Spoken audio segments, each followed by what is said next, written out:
മനുഷ്യൻ സുന്ദരനാണെന്നും വാക്കുകൾക്ക് മനുഷ്യനെ തൊടാൻ കഴിയുമെന്ന് മലയാളിക്ക് പറഞ്ഞു തന്ന ഒരാളുണ്ട്. പൊന്നാനിയുടെ ഉപ്പും നിളയുടെ തണുപ്പും ആവാഹിച്ച ഒരു മനുഷ്യൻ, ആലങ്കോട് ലീലാകൃഷ്ണൻ. വെറും ഒരു കവിയോ പ്രഭാഷകനുമല്ല അദ്ദേഹം. സാംസ്കാരിക കേരളത്തിന്റെ മനസാക്ഷിയാണ്. അക്ഷരങ്ങളിലൂടെയും കർമ്മത്തിലൂടെയും കേരളത്തിന്റെ ഹൃദയത്തിൽ സ്ഥാനം പിടിച്ച ആലങ്കോട് ലീലാകൃഷ്ണൻ ഇന്ന് അദ്ദേഹം ഒരു പുതിയ ചരിത്ര നിയോഗത്തിന്റെ പടിവാതിലിൽ നിൽക്കുമ്പോൾ ആ ജീവിതത്തിന്റെ ഏടുകളിലൂടെ നമുക്കൊന്ന് സഞ്ചരിക്കാം. 1960 ഫെബ്രുവരി 1 പൊന്നാനി താലൂക്കിലെ ആലങ്കോട് ഗ്രാമം ഒരു കവിക്ക് ജന്മം നൽകിയ ദിനം. വേങ്ങോത്ത് ബാലകൃഷ്ണൻ നമ്പ്യാരുടെയും മണപ്പാടി ലക്ഷ്മിക്കുട്ടി അമ്മയുടെയും മകനായി ലീലാകൃഷ്ണൻ ജനിച്ചു.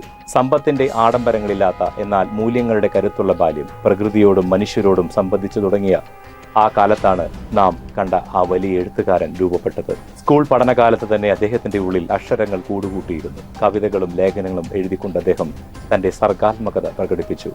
എന്നാൽ അദ്ദേഹം ആദ്യം ജനമനസ്സുകളിലേക്ക് എത്തിയത് കഥാപ്രസംഗകനായിട്ടാണ്.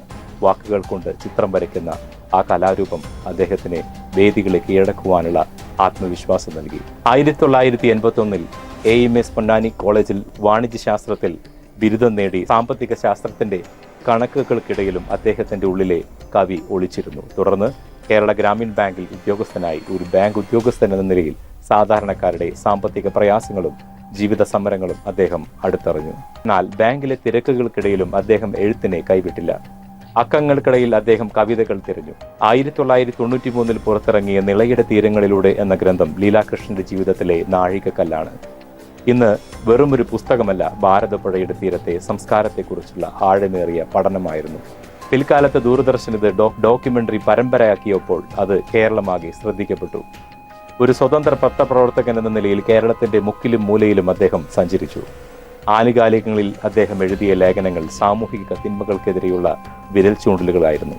തിരൂരിലെ തുഞ്ചൻ സ്മാരക കമ്മിറ്റി അംഗമെന്ന നിലയിൽ തുഞ്ചൻ പാരമ്പര്യത്തെ പുതുതലമുറയ്ക്ക് പകർന്നു നൽകുന്നതിലും അദ്ദേഹം വലിയ പങ്കുവഹിച്ചു. അദ്ദേഹത്തിന്റെ സർഗസബരി സാഹിത്യത്തിൽ മാത്രം ഒതുങ്ങി നിന്നില്ല. ഏകാന്തം എന്ന സിനിമയിലൂടെ അദ്ദേഹം മലയാള സിനിമയുടെ ഭാഗമായി. കഥയും തിരക്കഥയും ഗാനങ്ങളും രചിച്ചുകൊണ്ട് സിനിമയ്ക്കൊരു സാംസ്കാരിക മാനം നൽകുവാൻ അദ്ദേഹത്തിന് കഴിഞ്ഞു. ഇന്ന് ഓരോ മലയാളിയുടെയും സ്വീകരണ മുറിയിൽ അദ്ദേഹം സുപരിചിതനാണ്. കൈരളി പീപ്പിൾ TVയിലെ മാമ്പഴം എന്ന റിയാലിറ്റി ഷോയിലെ വിധികർത്താവായപ്പോൾ വെറും ഒരു ജഡ്ജിയെയല്ല, മറിച്ച് കവിതയുടെ അർത്ഥവും ആഴവും കുട്ടികൾക്ക് പകർന്നു നൽകുന്ന ഗുരുവായി അദ്ദേഹം മാറി. അദ്ദേഹത്തിന്റെ ലളിതമായ വിശദീകരണങ്ങൾ കവിതയെ സാധാരണക്കാരനിലേക്ക് എത്തിച്ചു. ഏതൊരു വലിയ മനുഷ്യന്റെയും വിജയത്തിന് പിന്നിൽ ഒരു കുടുംബമുണ്ട്. അധ്യാപികയായ ഭാര്യ വീണയും മക്കളായ കവിതയും വിനയകൃഷ്ണനും അടങ്ങുന്ന അദ്ദേഹത്തിന്റെ കുടുംബം അദ്ദേഹത്തിന്റെ എല്ലാ സാംസ്കാരിക പോരാട്ടങ്ങൾക്കും കൂടെയുണ്ട്. അദ്ദേഹത്തിന്റെ കൃതികളായ വള്ളുവനാടൻ പൂരക്കാഴ്ചകൾ, പ്രണയപാപങ്ങൾ, ശാസ്ത്രിക്കുട്ടിയുടെ സ്മാർത്ത വിചാരം എന്നിവയെല്ലാം മലയാള സാഹിത്യത്തിലെ വിലപ്പെട്ട സമ്പാദ്യങ്ങളാണ്. ദാരിദ്ര്യത്തിന്റെ കയ്പും കഠിനാധ്വാനത്തിന്റെ വിയർപ്പും അറിഞ്ഞു വളർന്ന ആലങ്കോട് ലീലാകൃഷ്ണൻ ഇന്ന് ഒരു രാഷ്ട്രീയ പരീക്ഷണത്തിന് തയ്യാറെടുക്കുമ്പോൾ കേരളം അത് കൗതുകത്തോടെയും പ്രതീക്ഷയോടെയും നോക്കിക്കാണുന്നു. മനുഷ്യനെ തൊടുന്ന വാക്ക് ഉപയോഗിക്കുവാൻ അറിയുന്ന ഒരാൾക്ക് ജനഹൃദയങ്ങളെ തൊടുവാൻ പ്രയാസമുണ്ടാക്കി. എന്തിനാണ് ഒരു കലാകാരൻ രാഷ്ട്രീയത്തിലേക്ക് വരുന്നത്? ഈ ചോദ്യത്തിന് ചരിത്രം നൽകുന്ന ഒരു ലളിതമായ ഉത്തരമുണ്ട്.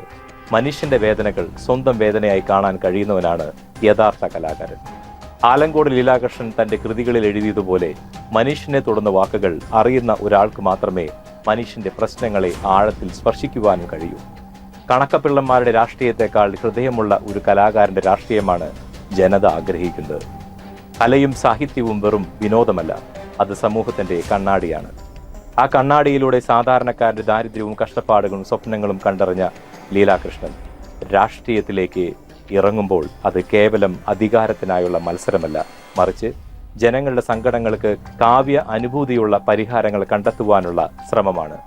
ഒരു നല്ല രാഷ്ട്രീയക്കാരൻ ആകണമെങ്കിൽ ആദ്യം ഒരു നല്ല മനുഷ്യനാകണം. സഹജീവിയുടെ കണ്ണീരൊപ്പാൻ കഴിയുന്ന കലാകാരനാകണം.